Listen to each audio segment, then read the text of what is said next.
नमस्कार। तो हम टेस्ट सीरीज डिस्कस कर रहे थे। हमने 2 पार्ट ऑलरेडी डिस्कस कर लिए थे। आज हम तीसरा पार्ट डिस्कस कर रहे हैं। देखिए, एक छोटी सी प्रॉब्लम थी। तीसरा पार्ट हमने अपलोड किया था, परंतु कुछ लोगों को यूट्यूब पर इसकी नोटिफिकेशन नहीं मिली थी। अबाउट मैक्सिमम लोगों को इसकी नोटिफिकेशन नहीं मिली थी। टेलीग्राम के थ्रू लोगों को पता चला था, या फिर किसी ने चैनल विजिट किया हो, तभी उनको इस टेस्ट सीरीज के बारे में पता चला था कि तीसरे नंबर की टेस्ट सीरीज भी आ चुकी है। अभी आप ऐसा करें, जिन लोगों ने अगर तीसरी टेस्ट सीरीज देख ली है वो सीधा जंप कर सकते हैं क्वेश्चन नंबर 34 पर, क्वेश्चन नंबर 35 पर, क्वेश्चन नंबर 36 पर और क्वेश्चन नंबर 68 पर, क्योंकि ये क्वेश्चन जो थे वो एडिटिंग में मिस हो गए थे। टेक्निकल एरर के कारण वीडियो में एरर बाद में आ गया था और वीडियो आप लोगों ने को देखने को नहीं मिली होगी। इसीलिए मैं तीसरा पार्ट फिर से अपलोड कर रहा हूँ। अच्छा, तीसरा पार्ट स्टार्ट करने से पहले आप लोगों के लिए एक छोटी सी इन्फॉर्मेशन, वीडियो को शेयर करना ना भूलें। वीडियो को अधिक से अधिक शेयर करें। तो इसके अलावा ध्यान रखिए कि आप हमें फेसबुक पर फॉलो कर सकते हैं, टेलीग्राम पर फॉलो कर सकते हैं और इंस्टाग्राम पर फॉलो कर सकते हैं। टेलीग्राम पर आपको कुछ प्रीवियस वीडियोस की पीडीएफ भी मिल जाएगी। सबसे पहले तो हम एड्रेस करेंगे कुछ प्रीवियस वीडियो के क्वेश्चन।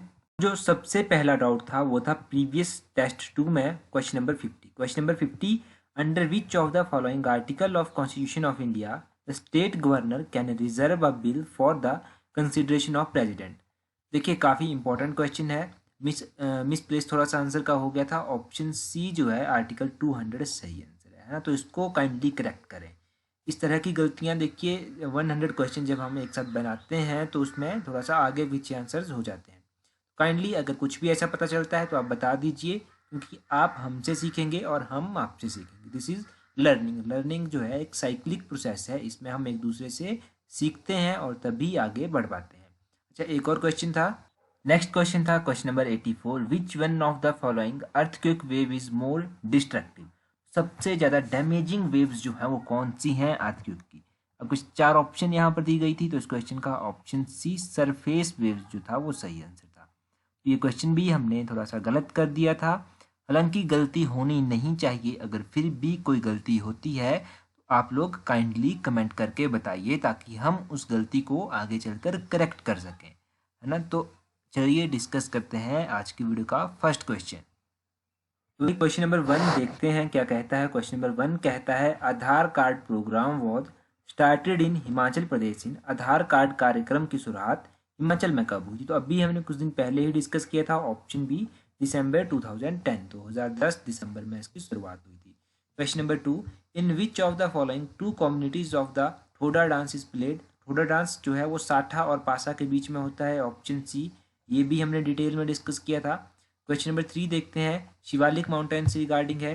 देखिए, शिवालिक माउंटेन से रिगार्डिंग जब ये है तो आप अगर अपनी किताब उठा के देखेंगे, ये दोनों ही ऑप्शन सही हैं। ऑप्शन सी, इसका एल्टीट्यूड 350 से 1500 मीटर के बीच में है और डलहौजी जो है यहाँ पर लाई करता है। ये आपको नेट पर पढ़ने को भी मिल जाएगा और ब्लोखरा जी की किताब में भी आपको ये देखने को मिल जाएगा। तो आप किताबों के थ्रू भी थोड़ा चेक कर सकते हैं अगर कोई भी डाउट आपको है।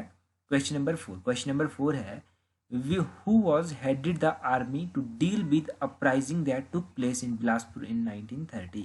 तो किसने जो था आर्मी का हेडेड किया था, कौन हो सकता है, एक बार थोड़ा सा एडजस्ट कर लेते हैं, देखते हैं क्वेश्चन नंबर 4 का सही आंसर क्या है। क्वेश्चन नंबर 4 अगर आपने प्रीवियस वीडियो देखी थी तो ऑप्शन बी एडवर्ड बैकफील्ड इसका सही आंसर है। क्वेश्चन नंबर 5, बायोमिथेनेशन प्लांट कहाँ पर है। सिंपल आपसे पूछ रहा हूँ, बायोमिथेनेशन प्लांट कहाँ पर है, जहाँ पर बायोगैस और सीएनजी जो है वो बनाई जाती है। जितना भी वेस्ट होटल से निकलेगा वो है कुफरी में। ऑप्शन सी सही आंसर है। काफ़ी इंपॉर्टेंट क्वेश्चन है। क्वेश्चन नंबर 6 देखते हैं, धनखड़ लेक कहाँ पर है। तो धनखड़ लेक कहाँ पर है भाई, लाहौल स्पीति में धनखड़ लेक स्थित है। ऑप्शन डी सही आंसर है। Question number 7, in which year correspondence division of Himachal Pradesh university started. Himachal Pradesh university की जो थी वो पत्राचार विभाग कब शुरू हुआ था। ये स्टार्ट हुआ था option A 1971। Himachal Pradesh university की स्थापना कब हुई थी, ये जल्दी से कमेंट करके बताइए। और इसके पहले उपकुलपति कौन थे ये भी कमेंट करके बताइए। दोनों क्वेश्चन पूछे जा चुके हैं एग्जाम में, तो कमेंट करके बताइए। नेक्स्ट क्वेश्चन है क्वेश्चन नंबर 8। क्वेश्चन नंबर 8 है, सवारा कुड्डू प्रोजेक्ट इलेक्ट्रिक प्रोजेक्ट जो है वो कहाँ पर है। तो सवारा कुड्डू हाइड्रो इलेक्ट्रिक प्रोजेक्ट जो है वो स्थित है अपने शिमला में। ऑप्शन ए सही आंसर है, शिमला में ये स्थित है। अब यहाँ से आप एक चीज़ याद रखिए, किसकी कैपेसिटी है 111 मेगावाट, ये भी याद रखिए इसकी कैपेसिटी। नेक्स्ट क्वेश्चन है question number 9। Question number 9, revenue training institute is situated in, revenue institute training कहाँ पर है? तो भाई जोगिंदर नगर में ये स्थित है। ऑप्शन सी सही आंसर है। क्वेश्चन नंबर 10 देखते हैं। क्वेश्चन नंबर 10 है, who is the writer of Himalayas award of light? Himalayas award of light के राइटर कौन है? तो ऑप्शन ए सही आंसर है, निकोलस रोरिक के द्वारा लिखी गई है Himalayas award of light. Question number 11 देखते हैं। क्वेश्चन नंबर 11 है, हाल ही में आयोजित किस मेले में हिमाचल को थीम स्टेट के रूप में भाग लेने का मौका मिला? हिमाचल को जो था वो कहाँ पर मिला था? ऑप्शन बी, अंतर्राष्ट्रीय सूरजकुंड मेला, अंतर्राष्ट्रीय सूरजकुंड मेले में मिला था। मुख्यमंत्री सेवा संकल्प सुविधा नंबर क्या है? ये है 1100। ऑप्शन डी जो है वो बिल्कुल सही आंसर है। इंपॉर्टेंट क्वेश्चन है। Question number 13, around which year did Russian painter Nicholas Roerich visit Naggar in Kullu district for first time? तो कब निकोलस रोरिक के द्वारा फर्स्ट टाइम ये विजिट किया गया था? भाई ये विजिट किया गया था 1923 में।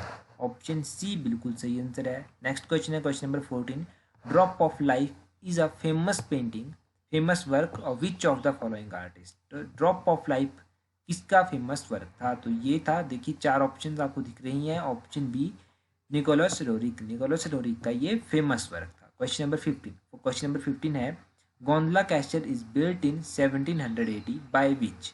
गोंदला कैसल 1700 ईस्वी के आसपास किसके द्वारा बनाया गया था?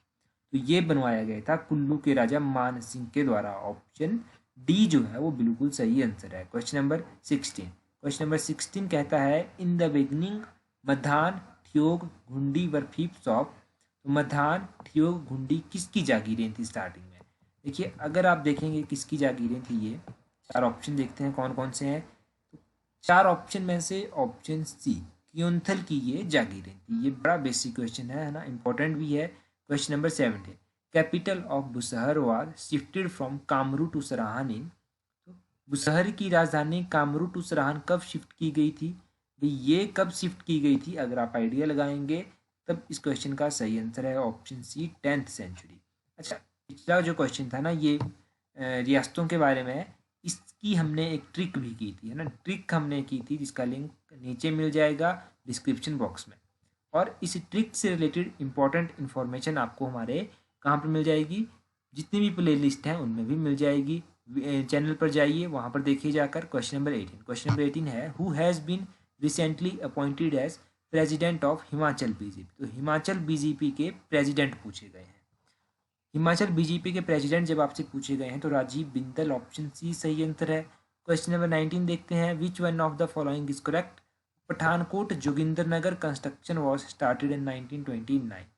पहला कहता है कि 1929 में इसकी कंस्ट्रक्शन हुई थी, और कालका शिमला जो था उसको यूनेस्को की लिस्ट में 2014 में दर्ज किया गया था। दोनों ही स्टेटमेंट सही गलत हैं। Option D none of this सही आंसर है। अब यहाँ से मुझे आप बताइए कि पठानकोट जोगिंदरनगर की कंस्ट्रक्शन स्टार्ट कब हुई थी? स्टार्ट कब हुई थी ये बताइए, और इसको यूनेस्को की लिस्ट में कब दर्ज किया गया था ये कमेंट करके दोनों चीज़ें बताइए। क्वेश्चन नंबर 20, क्वेश्चन नंबर 20 कहता है, Sungra Maheshwari temple built in pagoda style? ये पैगोडा स्टाइल में बना हुआ मंदिर है, ये याद रखिए। ये कहाँ पर स्थित है? तो ये स्थित है अपने किन्नौर में। ऑप्शन सी जो है वो सही आंसर है क्वेश्चन नंबर 20 का। Question number 21, Budapest convention often seen in news is related to? तो बुदापेस्ट कन्वेंशन जो है वो किससे संबंधित है? देखो अगर आपको थोड़ी सी भी नॉलेज है तो आप कौन सा आंसर सही करेंगे? Option B cyber security. अगर कभी भी आपने इसके बारे में पढ़ा होगा तो ऑप्शन बी इसका सही आंसर है। अपना स्कोर कमेंट करके जरूर बताइएगा, स्कोर कमेंट करके बताइए ताकि हम आगे कंटिन्यू कर सकें। तो आगे कंटिन्यू करने के लिए अपना स्कोर जरूर बताते रहिए। नेक्स्ट क्वेश्चन है, समप्रीति इज जॉइंट एक्सरसाइज बिटवीन? तो समप्रीति एक जॉइंट एक्सरसाइज है, ये किस किस के बीच में है? 2 मिनट। समप्रीति की अगर हम बात करेंगे, देखिए समप्रीति कौन कौन सी ऑप्शंस आपके पास दी गई हैं, तो इन ऑप्शंस में अगर आप देखेंगे तो ऑप्शन सी इंडिया और बांग्लादेश के बीच में ये होने वाली एक्सरसाइज है। Question number 29, operation shield to fight कोविड-19 has been launched by which of the following? कौन से स्टेट के द्वारा ऑपरेशन शील्ड जो है वो लॉन्च किया गया है? तो ये लॉन्च किया गया है दिल्ली गवर्नमेंट के द्वारा। ऑप्शन सी सही आंसर है, याद रखिएगा, इंपॉर्टेंट क्वेश्चन है। नेक्स्ट क्वेश्चन है question number 24, the transport department of which of the following state launched a helpline number for women called Damini. ये दामिनी नंबर किसके द्वारा लॉन्च किया गया है? दामिनी नंबर लॉन्च किया गया है उत्तर प्रदेश सरकार के द्वारा। ऑप्शन डी जो है वो बिल्कुल सही आंसर है, तो उत्तर प्रदेश सरकार ने इसको लॉन्च किया है। क्वेश्चन नंबर 25, क्वेश्चन नंबर 25 है consider the following statement in respect of Bharat पढ़े ऑनलाइन कैंपेन। तो भारत पढ़े ऑनलाइन कैंपेन के रिगार्डिंग कुछ स्टेटमेंट्स आपके पास दी गई हैं। इन स्टेटमेंट्स को हम देखेंगे कि कौन कौन सी स्टेटमेंट्स हैं और सही स्टेटमेंट कौन सी है ये भी हम बताएंगे। देखो 2 मिनट थोड़ा सा एडजस्ट कर लेते हैं। तो यहाँ पर आप देखिए कंसीडर द फॉलोइंग स्टेटमेंट। पहली स्टेटमेंट कहती है कि it is an online campaign that aims to improving online education ecosystem in India. चलो भाई ठीक लग रहा है। It is launched by Delhi government. अब दिल्ली गवर्नमेंट के द्वारा ये लॉन्च किया गया है, क्या ये सही हो सकता है? सही ऑप्शन कौन सा है? पहली स्टेटमेंट तो आपकी सही है, दूसरी स्टेटमेंट में गड़बड़ी है, तो ऑप्शन कौन सा आप सही करेंगे? Only one. किसके द्वारा ये लॉन्च किया गया है? देखते हैं किसके द्वारा लॉन्च किया गया है। तो भाई इसको लॉन्च किया गया है ministry of human resources and development के द्वारा। कौन सा option? Ministry of human resources and development, Delhi government ने लॉन्च नहीं किया है।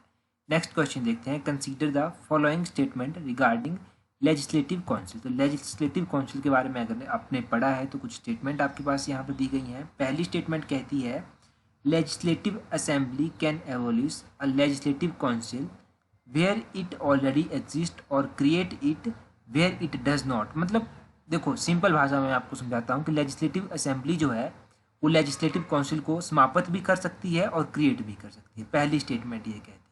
दूसरी स्टेटमेंट कहती है actual strength of council is fixed by parliament. Parliament के द्वारा इसकी स्ट्रेंथ जो है वो फिक्स की जाती है। तो इसमें पहली स्टेटमेंट तो आपके पास गलत दी गई है, पहली स्टेटमेंट आपकी गलत हो गई और दूसरी स्टेटमेंट सही है। ऑप्शन बी जो है इसका सही आंसर है। देखो ये पावर किसके पास होती है कि स्टेट लेजिस्लेटिव काउंसिल को एबॉलिश किया जाएगा और क्रिएट किया जाएगा। तो ये पावर जो है ये पार्लियामेंट ऑफ इंडिया के पास होती है अंडर आर्टिकल 169। तो 169 आर्टिकल के तहत ये होती है। इंपॉर्टेंट है question. Question number 27, Qasem Soleimani who was killed in US air strike was the military commander of which of the following country. कौन सी कंट्री के मिलिट्री कमांडर थे? देखते हैं। अब बस 4 ऑप्शन कौन कौन सी दी गई हैं। पहली ऑप्शन पाकिस्तान, पाकिस्तान से तो नहीं थे। अफगानिस्तान से भी नहीं थे। अब ऑप्शन 2 बची, ईरान और इराक। इनमें कन्फ्यूजन आपको हो सकता है। तो भाई ये थे ईरान से। ईरान के ऊपर US के द्वारा कुछ सैंक्शन भी ईरान के ऊपर लगाए गए हैं, तो ईरान के ही ये मारे गए हैं। Next question, question number 28, which state will have India's first rehabilitation centre for fresh water turtle. तो फ्रेश वाटर जो कछुए होते हैं इनके लिए इंडिया का पहला रिहेबिलिटेशन सेंटर कहाँ पर है? कहाँ पर है? बिहार में है। ऑप्शन बी जो है क्वेश्चन नंबर 28 का सही आंसर है।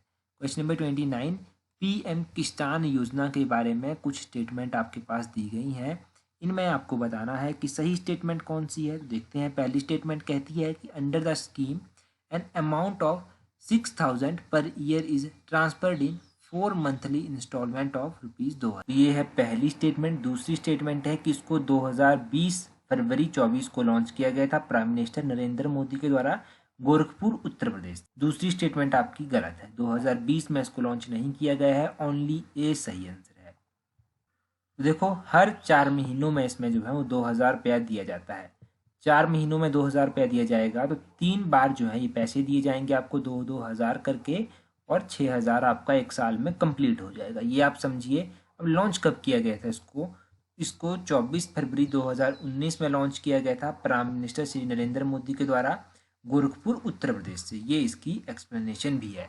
नेक्स्ट क्वेश्चन देखते हैं। क्वेश्चन नंबर 30, क्वेश्चन नंबर 30 है world gold outlook report is published by. तो वर्ल्ड गोल्ड आउटलुक रिपोर्ट जो है वो किसके द्वारा पब्लिश की जाती है? तो ये पब्लिश की जाती है, तो यहाँ पर एक बार ढंग से ऑप्शंस को देखिए, कौन किसके द्वारा लॉन्च की जाती है? ये WGC वर्ल्ड गोल्ड काउंसिल के द्वारा ये लॉन्च की जाती है। और वर्ल्ड गोल्ड काउंसिल के द्वारा ये लॉन्च की जाती है। इसका हेडक्वार्टर लंदन में स्थित है ना, लंदन में इसका हेडक्वार्टर स्थित है, ये भी याद रखिए। क्वेश्चन नंबर 31 देखते हैं।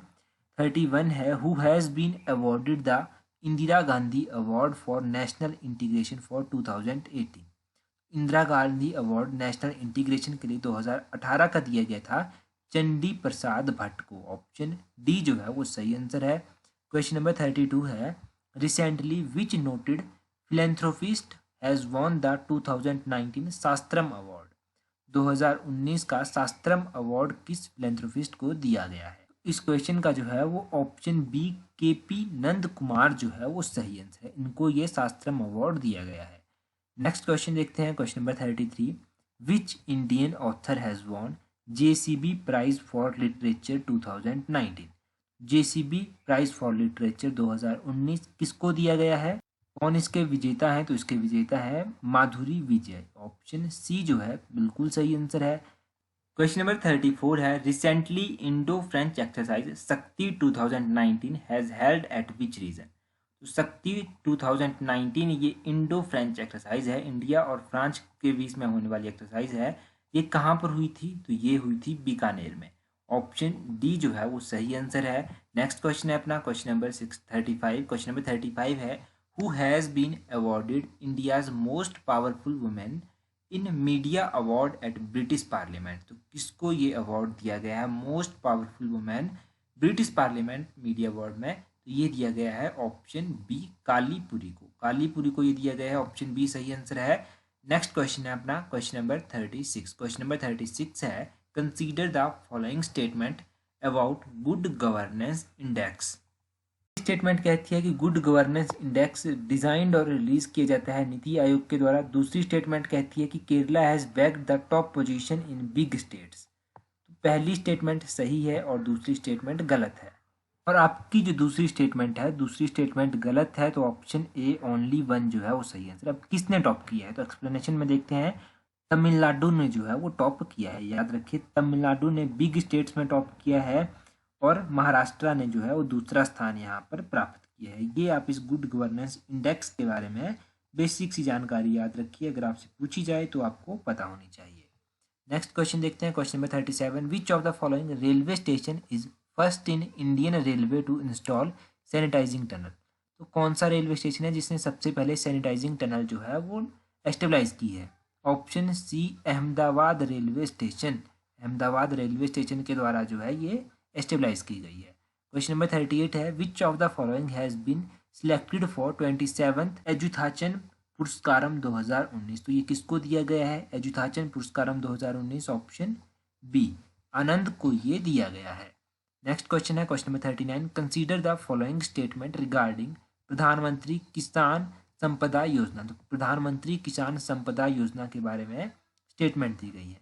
पहली स्टेटमेंट है, प्रधानमंत्री Kisan Sampada Yojana aims to create food processing and reservation capacities to increase the level of food processing. दूसरी स्टेटमेंट है कि it is implemented by ministry of rural development.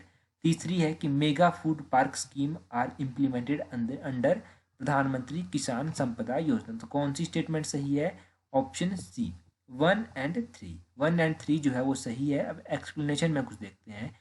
इसको जो है वो इम्प्लीमेंट किया जाता है ministry of food processing and industries के द्वारा। रूरल डेवलपमेंट मिनिस्ट्री के द्वारा इसको इम्प्लीमेंट नहीं किया जाता है। Question number 40। क्वेश्चन नंबर 40 है, कंसीडर द फॉलोइंग पेयर्स। पहला पेयर है कि अजया वॉरियर। देखिए, इनमें आपको बताना है कि कौन सा करेक्टली मैच है। करेक्टली मैच कौन सा है? जब आप देखेंगे कि कौन सा सही है, पहला देखिए कि अजया वॉरियर एक्सरसाइज इंडिया और यूके के बीच में होती है। टिजेंटर 2019 इंडिया और फ्रांस के बीच में हुई। सैन्यू मैत्री इंडिया और बांग्लादेश के बीच में होती है। देखिए, 4 ऑप्शन यहाँ पर दी गई हैं। पहली ऑप्शन तो सही है, ये सही है। ये 2 ऑप्शंस गलत हैं। देखते हैं कि किस किस के बीच में ये होती हैं। तो ऑप्शन डी तो पहले इसका सही आंसर है। अब देखिए, सैन्यू मैत्री जो है वो इंडिया और जापान के बीच में होती है। टिजेंटर 2019 इंडिया और रशिया के बीच में ये हुई थी। वैसे देखो ना, ये टिजेंटर 2019 एक्सरसाइज जो है ये रशिया के द्वारा होस्ट की गई थी। और ये किस किस के बीच में हुई थी? तो इसमें China, Tajikistan, India, Kyrgyzstan, Kazakhstan, Pakistan, Uzbekistan, इन सभी ने इसमें पार्टिसिपेट किया था। इसको आप थोड़ा सा यहाँ से काटिए, PDF वाले लोगों को ये मिल जाएगा सही करेक्टली, है ना। ये टिजेंटर 19 याद रखिए कि काफ़ी कंट्रीज के बीच में हुई थी और रशिया ने इसको होस्ट किया था ना, रशिया ने होस्ट किया था। ये यहाँ से आपको याद रखना है। नेक्स्ट क्वेश्चन है, which of the following statement regarding BIMSTEC is correct, है ना। तो करेक्ट स्टेटमेंट भीमस्टैक के रिगार्डिंग आपको बतानी है। Nepal, Bhutan, Bangladesh are the member of organisation came into begin in 6 June 1947 through Bangkok declaration, की बैंकॉक डेक्लेरेशन के थ्रू इसकी एस्टेब्लिशमेंट की गई थी। देखो भाई, ये दोनों ही स्टेटमेंट सही है। यहाँ से आप छोटा सा काम कीजिए, भीमस्टैक के जितने भी मेंबर हैं उनको याद कर लीजिए और उसकी स्थापना तो मैंने आपको बता दी। अच्छा, यहाँ पर एक्सप्लेनेशन भी दी गई है। देखिए 7 टोटल मेंबर्स हैं इसके, है ना। 5 जो है वो साउथ एशिया के हैं और 2 जो है वो साउथ ईस्ट के हैं। कौन कौन से हैं? बांग्लादेश, भूटान, इंडिया, नेपाल, श्रीलंका और म्यांमार, थाईलैंड, ये सभी इसके मेंबर हैं। तो एक्सप्लेनेशन में हमने ये डिफाइन भी कर दिया, अब आपको काम करने की जरूरत नहीं है। Question number 42, which Indian personality has been conferred the highest civil honour of Comoros? तो किसको दिया गया था ये दिया गया था श्री एम वेंकैया नायडू को। Option D. M Venkaiah Naidu कौन है? एम वेंकैया नायडू कौन है? कमेंट करके बताइए, बिल्कुल आसान है। नेक्स्ट क्वेश्चन है, recently who became the first women officer to lead an all man containment of an republic day parade? तो कौन बनी है ये? आपको 4 ऑप्शन दी गई हैं। ऑप्शन ए, तान्या शेरगिल जो है वो सही आंसर है। तान्या शेरगिल सही आंसर है। इंपॉर्टेंट क्वेश्चन है। नेक्स्ट क्वेश्चन देखते हैं, question number 45, recently cruise missile RAAD-2 seen in news it belongs to, तो ये कौन सी कंट्री से बिलोंग करती है? ये बिलोंग करती है पाकिस्तान से। पाकिस्तान से ये RAAD-2 मिसाइल जो है वो बिलोंग करती है, ये आप याद रखिएगा। लॉन्च की गई थी अभी पाकिस्तान के द्वारा, तब न्यूज़ में थी। Question number 46, during the British rule in India who was the first Indian to be appointed as law minister of governor general council? तो कौन थे पहले इंडियन ऐसे? 4 ऑप्शंस आपके पास दी गई हैं, कौन सा सही आंसर है? ऑप्शन सी, सत्येंद्र सिन्हा जो है वो सही आंसर है। Question number 47, consider the following statement, doctor Sachchidananda Sinha was elected as the provincial president of constituent assembly, इनको प्रोविजनल प्रेसिडेंट चुना गया था कॉन्स्टिट्यूट असेंबली का। दूसरी है कि HC Mukherjee was elected as vice president of the constituent assembly. तो कौन सा ऑप्शन जो है वो सही होगा? देखिए ऑप्शन सी जो है वो सही आंसर। ये दोनों ही ऑप्शंस आपके पास सही दिए गए हैं। नेक्स्ट क्वेश्चन है, question number 48, the second schedule of Indian constitution does not contain the provision as to who among the following? तो इनमें से ये 4 ऑप्शंस आपके पास दी गई हैं, किसके रिगार्डिंग जो है अपना सेकंड शेड्यूल जो है वो नहीं प्रोविजन रखता है? तो पहला है जजेस ऑफ सुप्रीम कोर्ट, दूसरा है speaker of house of people, तीसरा है controller and auditor general of India, चौथा है द चेयरमैन ऑफ UPSC। तो इस क्वेश्चन का option D, chairman of UPSC सही आंसर है। चेयरमैन ऑफ UPSC सही आंसर है। क्वेश्चन नंबर 49 देखते हैं, मैच द फॉलोइंग। तो मैच द फॉलोइंग आपको यहाँ पर करना है कि किस स्टेट को कब फुल फ्लैज स्टेट का दर्जा मिला। अगर आप यहाँ पर देखेंगे तो देखो, गोवा कब आया था? 1987 में। और हरियाणा कब आया था? हरियाणा 1966 में आया था। मेघालय 1972 में आया था। सिक्किम आया था 1976 में। तो कौन सा ऑप्शन सही हुआ? ऑप्शन डी जो है वो सही हुआ। सिक्किम के बारे में मैंने आपको बताया था कि कौन सी कॉन्स्टिट्यूशनल अमेंडमेंट के तहत इसको फुल फ्लैज स्टेट का दर्जा मिला था। ये आप नीचे कमेंट करके बताइए। नेक्स्ट देखते हैं, हमारा नेक्स्ट क्वेश्चन क्या है। नेक्स्ट क्वेश्चन है अपना, इसमें भी कुछ मैच करने के लिए दिया गया है। अब आप यहाँ पर देखिए यहाँ पर कमीशन दिए गए हैं और आर्टिकल दिए गए हैं।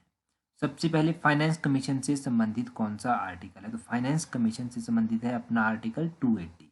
ठीक। दूसरा है कमीशन ऑफ बैकवर्ड क्लासेस, चलो मान लिया आपको नहीं पता है। तीसरा है कमीशन, कौन सा अपना कमीशन है यहाँ पर? Election commission. तो इलेक्शन कमीशन कौन से संबंधित है? इलेक्शन कमीशन आपका 324 से संबंधित है।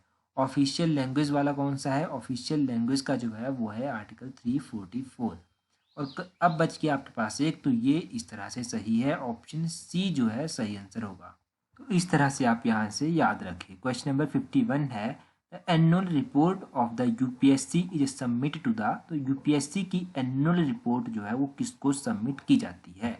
ये सबमिट की जाती है ऑप्शन डी, प्रेसिडेंट को, president of India. Question number 52, question number 52 है, which of the following constitutional amendment made it possible to appoint one person to hold office of governor in 2 or more state? कौन सी constitutional amendment allow करती है? भाई ये करती है आपकी 7th constitutional amendment of 1956। Question number 53। Question number 53 है the state chief information commission hold office for. तो स्टेट चीफ इंफॉर्मेशन कमीशन जो है इनकी रिटायरमेंट एज क्या होती है? इनके लिए जो क्राइटेरिया होता है वो होता है 5 ईयर्स और 65 ईयर्स। इनमें से जो भी पहले हो जाए तब इनको रिटायर होना पड़ता है। Question number 54। क्वेश्चन नंबर 54 है the Central Bureau of Investigation was set up in. तो ये सीबीआई की स्थापना कब हुई थी? सीबीआई के बारे में आपने पढ़ा है ऑप्शन बी 1963। सीबीआई के बारे में यहाँ पर दिया भी गया है कि ये कौन सी मिनिस्ट्री के अंडर आती है? ये मिनिस्ट्री ऑफ पर्सनल के अंडर आती है। Question number 55। क्वेश्चन नंबर 55 है which one of the following committee is not chaired by prime minister. कौन सी कमेटी जो है वो प्राइम मिनिस्टर के द्वारा चेयर नहीं की जाती? इनमें से कौन सा सही आंसर है? Option C committee on parliamentary affairs. ये नहीं की जाती है इनके द्वारा चेयर प्राइम मिनिस्टर के द्वारा। क्वेश्चन नंबर 56 है in which among of the following category of the protected area in India are local people not allowed to collect and use the biomass. काफ़ी अच्छा क्वेश्चन है। देखो जियोग्राफी और environment में ये क्वेश्चन आपका आता है। इसमें ये कहते हैं, सिंपल भाषा में आपको समझाता हूँ कि इंडिया में कौन सा ऐसा इनमें से ऑप्शन है जिसमें जो है लोकल पीपल को अलाउ नहीं किया जाता कि आप वहाँ पर जाइए और बायोमास को कलेक्ट कीजिए। तो कौन सा होगा सही आंसर? नेशनल पार्क में अलाउ नहीं होता है जाना। ऑप्शन बी सही आंसर है। नेक्स्ट क्वेश्चन है, देखो यहाँ पर लिखा भी गया है human activities are permitted in a wild life sanctuary whereas these activities are completely restricted in the national park. ये समझिए वाइल्ड लाइफ सेंचुरी और नेशनल पार्क में अंतर, ये डिफरेंस इनमें बेसिक सा डिफरेंस है। Question number 57 Volga river flow in which of the following country. Volga river जो है वो कौन सी कंट्री में बहती है? वोल्गा रिवर बहती है रशिया में। ऑप्शन ए सही आंसर है। क्वेश्चन नंबर 58 देखते हैं। 58 है by what name shifting cultivation called in Kerala. Kerala में शिफ्टिंग कल्टीवेशन को पूनम कृषि के नाम से जाना जाता है। ऑप्शन सी सही आंसर है। Question number 59 the most important strategy for conservation of biodiversity together with traditional human life is establishment of. देखो ये क्वेश्चन भी उस क्वेश्चन की तरह ही है जो हमने पहले डिस्कस किया था। देखो इनमें से आपको ऐसा बताना है कि इनमें से कौन सा ऐसा है जो बायोडाइवर्सिटी और ट्रेडिशनल ह्यूमन लाइफ को कंजर्व करता है। तो ये करता है बायोस्फीयर रिजर्व। ऑप्शन ए जो है क्वेश्चन नंबर 59 का सही आंसर है। क्वेश्चन नंबर 60 है which one of the following describe the lithosphere.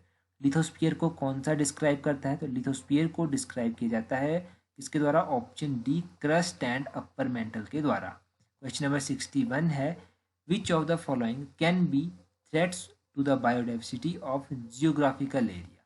Geographical area की बायोडाइवर्सिटी के लिए इनमें से कौन सा जो है वो थ्रेट है, कौन सा खतरा है? आपको यहाँ पर कोड भी दिए गए हैं नीचे। देखो यहाँ पर आपके पास दिया गया है global warming, fragment of habitat, तीसरा दिया गया है इन्वेंशन ऑफ एलियन स्पीसीज, चौथा है प्रमोशन ऑफ वेजिटेरियन। तो कौन सा इनमें से ऐसा है जो बायोडाइवर्सिटी के लिए थ्रेट है? आपको कोड अगर सिलेक्ट करने के लिए कहा जाए, देखो इसका सही आंसर क्या हो सकता है? अगर आप थोड़ा सा पॉज करके सोचेंगे तो ऑप्शन 4 तो आप एलिमिनेट कर देंगे। जब आप ऑप्शन 4 एलिमिनेट कर देंगे तो ऑप्शन 2 आपके पास यहाँ पर एलिमिनेट हो जाती है। अब आपके पास ए और बी में से एक आंसर होगा। देखिए ग्लोबल वार्मिंग तो है, तो पहला भी है, दूसरा भी है और तीसरा भी है, तो ऑप्शन ए जो है यहाँ पर सही आएगा। ये आप थोड़ा सा एलिमिनेशन टेक्निक यूज कर सकते हैं।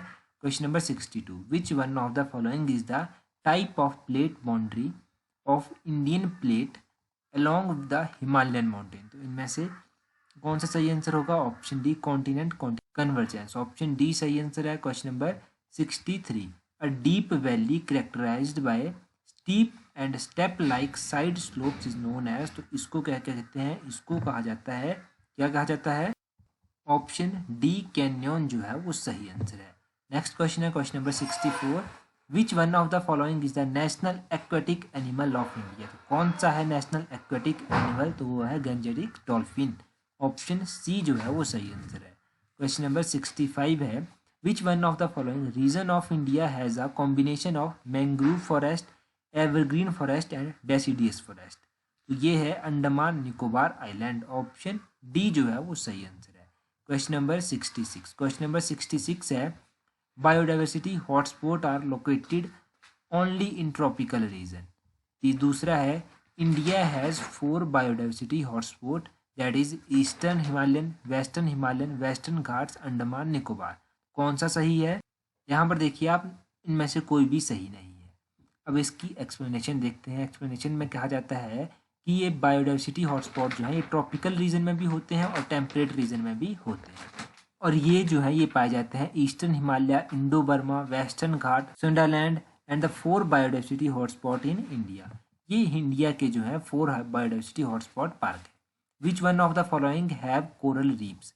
इनमें से कहाँ पर कोरल रीफ है? ऑप्शन ए अंडमान निकोबार, दूसरा गल्फ ऑफ कच्छ, तीसरा गल्फ ऑफ मन्नार, चौथा सुंदरबंस। सुंदरबंस तो नहीं है, सबसे पहले आप इसको एलिमिनेट कर दीजिए।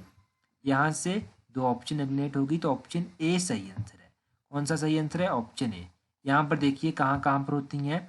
यहाँ पर गल्फ ऑफ मन्नार में होती हैं, पाक बे में होती हैं, गल्फ ऑफ कच्छ में होती हैं, अंडमान निकोबार आइलैंड में और लक्षद्वीप में होती हैं।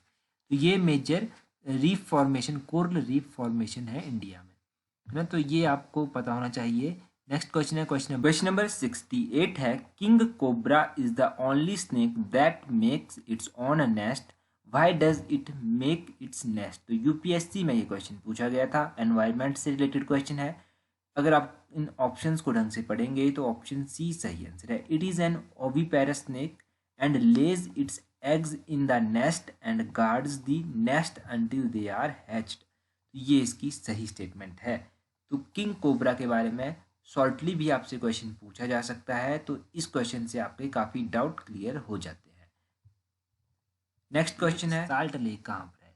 ये स्थित है अपने यूएसए में। ऑप्शन सी जो है वो सही आंसर है। Question number 70, which one of the following is not an ecosystem services? तो कौन सी इकोसिस्टम सर्विसेज नहीं है? नॉट आपसे जब यहाँ पर पूछा गया है तो ऑप्शन डी जो है वो सही आंसर है। विंड इसका सही आंसर होगा। क्वेश्चन नंबर 71 है आपके पास। 71 क्वेश्चन क्या कहता है? क्वेश्चन नंबर 71 में कहा गया है in 1920 which one of the following changed its name to Swarajya Sabha? 1920 में इनमें से किसने अपना नेम जो था वो स्वराज्य सभा के नाम से रखा था, चेंज कर लिया था मतलब? तो ये किया गया था all India home rule league के द्वारा। ऑप्शन डी जो है वो सही आंसर है। ये आप यहाँ से याद रखिए। नेक्स्ट क्वेश्चन है question number 72, in which year Gandhi ji for first time coined the term या वर्ड सत्याग्रह? तो गांधी जी ने सत्याग्रह शब्द का प्रयोग पहली बार कब किया था? तो 1906 में इन्होंने किया था। ऑप्शन बी जो है वो आपके पास सही आंसर। क्वेश्चन नंबर 73 है who was the founder of विश्व भारती यूनिवर्सिटी शांति निकेतन? शांति निकेतन की जो ये विश्व भारती यूनिवर्सिटी है इसकी स्थापना किसने की? तो शांति निकेतन की जो विश्व भारती यूनिवर्सिटी है इसकी स्थापना रविंद्रनाथ टैगोर जी के द्वारा की गई थी। ऑप्शन ए सही आंसर है। Question number 74, when was Katchatheevu island handed over to Sri Lanka by government of India under bilateral agreement? तो कच्छतीवु आइलैंड जो था वो कब हैंड ओवर कर दिया गया था श्रीलंका को इंडियन गवर्नमेंट के द्वारा? ये किया गया था 1974 में। ऑप्शन बी सही आंसर है। क्वेश्चन नंबर 75 क्या कहता है? 75 क्वेश्चन नंबर में कहा गया है, देखते हैं 75 क्या है। ये है ryotwari system was introduced by Thomas Munro in 1820 in. तो इनके द्वारा कहाँ पर ये इंट्रोड्यूस किया गया था? ये इंट्रोड्यूस किया गया था मद्रास और बॉम्बे में। ऑप्शन ए सही आंसर है। Question number 76, who edited the magazine Karmayogi after Shri Aurobindo Ghosh? Shri Aurobindo Ghosh के बाद इस कर्मयोगी मैगजीन की एडिशन किसने की थी? तो ये की गई थी ऑप्शन डी सिस्टर निवेदिता के द्वारा। ऑप्शन डी सही आंसर है। क्वेश्चन नंबर 77 क्वेश्चन नंबर क्या है? 77 में कहा गया है quit India movement was launched in response to. तो क्विट इंडिया मूवमेंट जो थी वो क्यों लॉन्च की गई थी, किसके रिस्पॉन्स में ये लॉन्च की गई थी? तो ये क्रिप्स मिशन के रिस्पॉन्स में लॉन्च की गई थी। ऑप्शन बी जो है वो सही आंसर है। नेक्स्ट क्वेश्चन है अपने पास question number 78, Mahatma Gandhi undertook fast unto death in 1932 mainly because of? क्यों उन्होंने ये अमरण एक रखा था इन्होंने, फास्ट रखा था इन्होंने, फास्ट अनटू डेथ 1932 में। देखिए ये रखा था इन्होंने ऑप्शन ए, क्योंकि रैम से मैकडोनाल्ड के द्वारा जो था वो कम्युनल अवार्ड जो था वो अनाउंस किया गया था। तो इस तरह से कुछ रीजन था। नेक्स्ट क्वेश्चन है क्वेश्चन नंबर 79। क्वेश्चन नंबर 79 है, the national motto of India Satyameva Jayate inscribed below the emblem of India is taken from which of the following. तो कहाँ से इसको लिया गया है? इसको लिया गया है मुंडको उपनिषद से। ऑप्शन डी जो है वो बिल्कुल सही आंसर है। Question number 80। क्वेश्चन नंबर 80 है, the Jain philosophy hold that world is created and maintained by which of the following. तो ये किसके द्वारा क्रिएट और मेंटेन किया जाता है? Option D universal law. Universal law सही आंसर है। Question number 81, a solution turns red litmus blue its pH value likely to be। जो सोल्यूशन रेड लिटमस से ब्लू में कन्वर्ट हो जाता है उसकी पीएच वैल्यू क्या होती है? होती है 10। ऑप्शन डी जो है वो सही आंसर है। क्वेश्चन नंबर 82 है, which one of the following type of medicine is used for treating indigestion. तो इंडाइजेशन के लिए कौन सी यूज की जाती है? तो एंटी एसिड यूज की जाती है। ऑप्शन सी सही आंसर है। Question number 83। क्वेश्चन नंबर 83 है, question number 83, in addition to fingerprint scanning which of the following can be used in the biometric identification of person. देखिए पर्सन की बायोमेट्रिक आइडेंटिफिकेशन के लिए जो है यहाँ पर कौन कौन से यूज़ किए जाते हैं? पहला है आइरिस स्कैनिंग, दूसरा है रेटिनल स्कैनिंग और तीसरा है वॉइस स्कैनिंग। तो ये तीनों ही सही है। ऑप्शन डी जो है वो सही आंसर है। फिंगरप्रिंट के अलावा इनका यूज़ भी किया जाता है। Question number 84, which of the following is a plant hormone. तो इनमें से कौन सा प्लांट हार्मोन आपके पास है? कौन सा है? इनमें से ऑप्शन डी जो है वो सही आंसर है। साइटोकिनिन जो है वो प्लांट हार्मोन है। क्वेश्चन नंबर 85 है, the device which used for producing electric current is called a. क्या कहते हैं उस डिवाइस को जो इलेक्ट्रिक करंट प्रोड्यूस करने के लिए यूज की जाती है? ऑप्शन ए जनरेटर। जनरेटर जो है उस डिवाइस को कहते हैं। नेक्स्ट क्वेश्चन है क्वेश्चन नंबर 86। 86 क्वेश्चन क्या कहता है? क्वेश्चन नंबर 86 में कहा गया है, देखिए, at the time of short circuit the current in the circuit. जब शॉर्ट सर्किट होता है तब क्या होता है? तब जो है सर्किट में इंक्रीजिली हैविली, इंक्रीजेज हैविली जो है, ऑप्शन सी सही आंसर है। इंक्रीज हैविली जो है वो करंट जो है एकदम से इंक्रीज हो जाता है। Question number 87। 87 है, sources of magnesium can be found in. Magnesium के सोर्स कहाँ पर मिलते हैं? तो ऑप्शन डी कोकोआ पाउडर और सनफ्लावर सीड्स में ये मिलते हैं। ऑप्शन डी सब क्वेश्चन नंबर 87 का सही आंसर है। Question number 88, lysosome is formed from which of the following cell organelles. तो लाइजोसोम्स जो है वो किन में से बनता है? ये बनता है गोल्गी बॉडीज। ऑप्शन ए जो है वो सही आंसर है। नेक्स्ट क्वेश्चन है question number 89, which one of the following classes of animal have three chambered heart. किसमें होता है थ्री चैम्बर्ड हार्ट? ये जो है ये होता है किसमें? एम्फीबिया में भी होता है और रेप्टिलिया में भी होता है। ऑप्शन सी इन दोनों में ही ये होता है। अच्छा अब यहाँ से आप मुझे बताइए कि ह्यूमन हार्ट में कितने चैम्बर होते हैं? How many chambers in human heart? Comment करके बताइए। नेक्स्ट क्वेश्चन देखते हैं। क्वेश्चन नंबर 90 क्या है? क्वेश्चन नंबर 90 है, which one of the following is not a computer language. इनमें से कौन सी कंप्यूटर लैंग्वेज नहीं है? चार ऑप्शन आपके पास दिए गए हैं, तो कौन सा सही है? ऑप्शन डी नेटस्केप जो है वो कंप्यूटर लैंग्वेज नहीं है। क्वेश्चन नंबर 91 काफ़ी इंपॉर्टेंट क्वेश्चन है और कई बार एग्जाम में पूछा भी जा चुका है। देखते हैं इस क्वेश्चन। क्वेश्चन नंबर 91 है, which one of the following is included in category of direct tax. तो इनमें से कौन सी डायरेक्ट टैक्स की कैटेगरी में आता है? पहला है कॉर्पोरेट टैक्स, दूसरा है टैक्स ऑन इनकम, तीसरा है एक्साइज टैक्स और चौथा है वेल्थ टैक्स। करेक्ट करेक्ट यहाँ पर है, करेक्ट कोड आपको फाइंड करना है। देखिए इस क्वेश्चन का ऑप्शन डी सही आंसर। सिर्फ एक्साइज टैक्स जो है वो इनडायरेक्ट टैक्स की कैटेगरी में आता है। कॉर्पोरेट टैक्स हो गया, इनकम टैक्स हो गया और वेल्थ टैक्स हो गया, ये किस में आते हैं? ये डायरेक्ट टैक्स की कैटेगरी में आते हैं। क्वेश्चन नंबर 92, विच